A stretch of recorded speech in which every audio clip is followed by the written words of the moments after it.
Genèse chapitre 12 à partir du verset 1, le Seigneur a dit à Abraham, avant qu'il s'appelle Abraham, il s'appelait Abraham. Quitte ta patrie, quitte la maison de ton père, quitte ta nation, pars pour une nation que je te montrerai. Donc Abraham a accepté, Abraham a cru et Abraham a commencé à partir avec Dieu. Il n'a même pas encore montré où il l'envoie, mais il dit pour une terre que je te montrerai, mais déjà il faut quitter. De la même manière, quand chacun de nous accepte Jésus-Christ, la marche avec Dieu commence. Il t'invite à quitter ta nation, à quitter ta patrie, à quitter la maison de ton père. Ça veut dire quoi? Il t'invite à quitter la vie que tu avais avant de venir à lui. Il t'invite à mettre de l'ordre, à devenir une nouvelle personne, à créer un nouveau départ, à abandonner la vie d'avant, les habitudes d'avant et à commencer à le suivre pour qu'il te guide dans ta destinée. La destinée, ce n'est pas forcément une terre quelque part. C'est une vie que Dieu a réservée pour chacun de nous. Personne n'est né sans destinée. Dieu a choisi tous ceux qui sont nés. C'est parce qu'ils ont été choisis qu'ils sont nés. Il y a une bataille avant de naître. Il y a même plusieurs batailles. Il y en a qui étaient dans le ventre mais qui ne sont pas nés. Donc si tu es né, c'est parce que Dieu t'a choisi.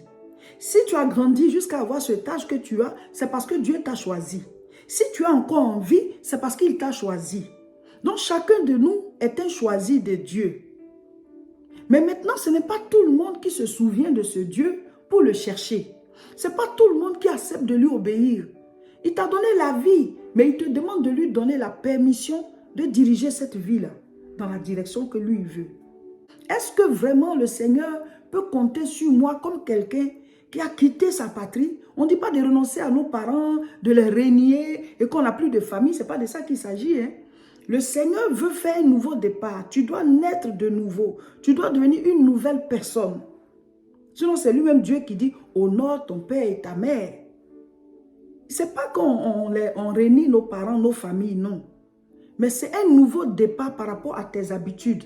Un nouveau départ par rapport à ton caractère, à ton comportement. Désormais, tu dois reconnaître que ce n'est plus toi qui vis, mais c'est Christ qui vit en toi. Donc, tes intérêts changent. Ta manière d'agir change. Ta manière de penser, tes paroles, ton habillement, tout change. Parce que maintenant, tu te conformes à la parole de Dieu. Parce que tu es en train de le suivre. Jésus a dit à Pierre et à ceux qui péchaient, « Suivez-moi, je vous ferai pécheurs d'hommes. » Il dit, « Suivez-moi, je vous ferai pécheurs d'hommes. » Ça veut dire, c'est en me suivant que je vais vous transformer et vous allez devenir, voilà, ce à quoi je vous appelle. Ce n'est pas que c'est un lieu ou bien un comportement qu'on va essayer de, voilà, nous on va chercher à se mettre dans le moule. Non. Au fur et à mesure que tu marches dans les pas du Seigneur, tu entres dans ta destinée. Au fur et à mesure que tu entres dans les pas du Seigneur, il fait de toi ce qu'il a prévu en t'envoyant sur terre. C'est ça la destinée. Pierre était un pêcheur d'hommes. Il était prévu par Dieu qu'il soit prédicateur. Mais lui, il était en train de pêcher les poissons. Dieu n'a pas dit de ne pas travailler. Mais en fait, Dieu l'appelait à autre chose. Il y en a aussi, Dieu les mettait dans leur travail. Mais en plus de ça, il crée quelque chose d'autre qu'ils doivent faire, mais qui est leur destinée. Ce n'est pas forcément la prédication de la parole de Dieu. Joseph, il était berger, mais sa destinée, c'était qu'il soit administrateur. Joseph était né pour être un gestionnaire. Quelqu'un qui devait administrer des biens de d'autres personnes, pouvoir gérer les biens de d'autres personnes. Joseph avait été oint par Dieu pour ça. La preuve en est que quand il allait habiter chez Potiphar, la maison de Potiphar a commencé à prospérer. Et Potiphar l'a mis à la tête de toutes ses affaires. Il dirigeait tout. C'est comme ça qu'il a commencé aussi à diriger au niveau de l'Égypte, même quand Pharaon l'a établi.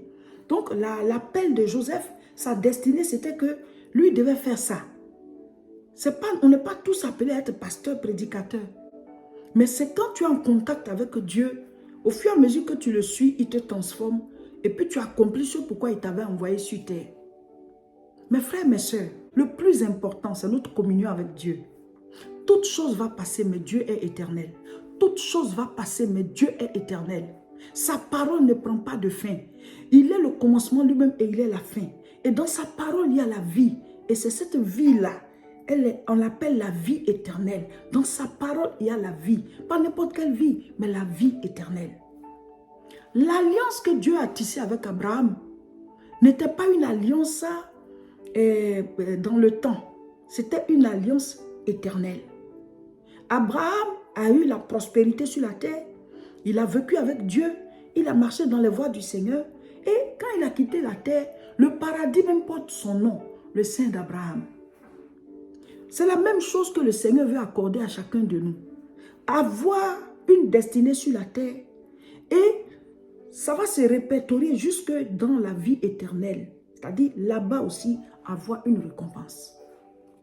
David, Dieu a tissé une alliance avec David. Il a dit, il ne manquera pas de la descendance de David sur le trône.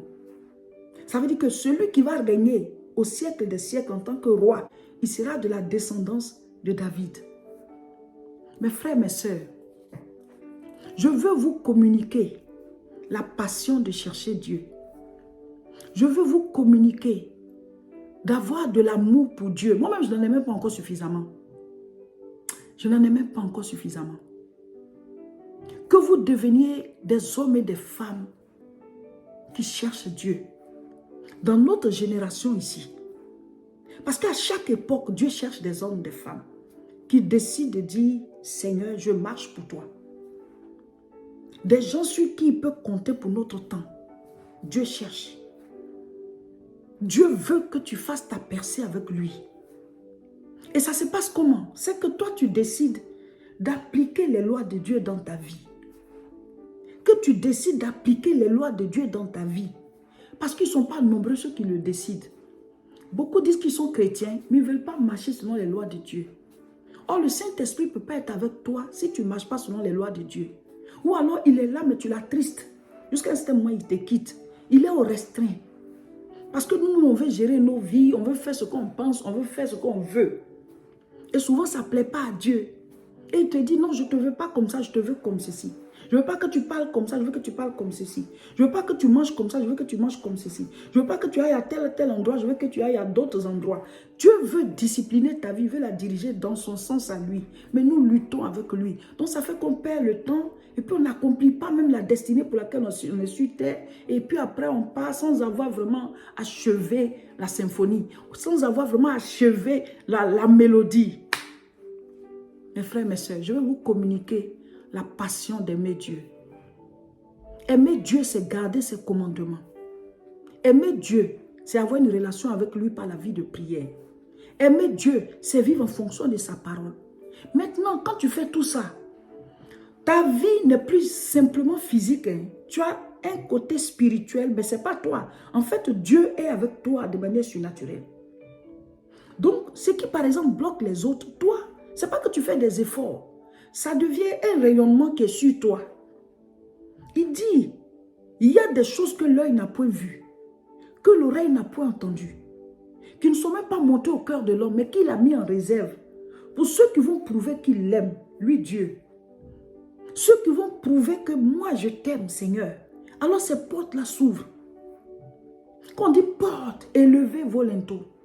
Élevez les portes éternelles. On peut dire portes anciennes. Ça veut dire que depuis la fondation du monde, il y a des dimensions sur lesquelles les portes sont fermées. Et ce sont ces portes-là qu'on appelle portes éternelles. Ce sont ces portes-là qu'on appelle portes anciennes. Somme chapitre 24, à partir du verset 7. Portes, élevez vos linteaux. Portes, élevez vos linteaux. Élevez-les, portes éternelles. Car le roi de gloire va faire son entrée. Les portes élèvent leurs linteaux devant le roi de gloire. C'est-à-dire, là où Dieu est, les portes s'ouvrent. Ce n'est pas que tu fais des efforts, mais le surnaturel t'accompagne. La puissance de Dieu t'accompagne. Regardez, Joseph dans la maison de Potiphar. Qu'est-ce qu'il a fait pour qu'on dise que la maison de Potiphar prospère? Rien. Qu'est-ce que Joseph a fait? Lui, on lui a dit, tu es esclave. Il faut gérer telle chose, il faut gérer telle chose. C'est ce qu'il faisait. Mais pourquoi est-ce que la présence de Joseph a amené la prospérité dans les affaires de Potiphar? Parce que Joseph était accompagné par Dieu.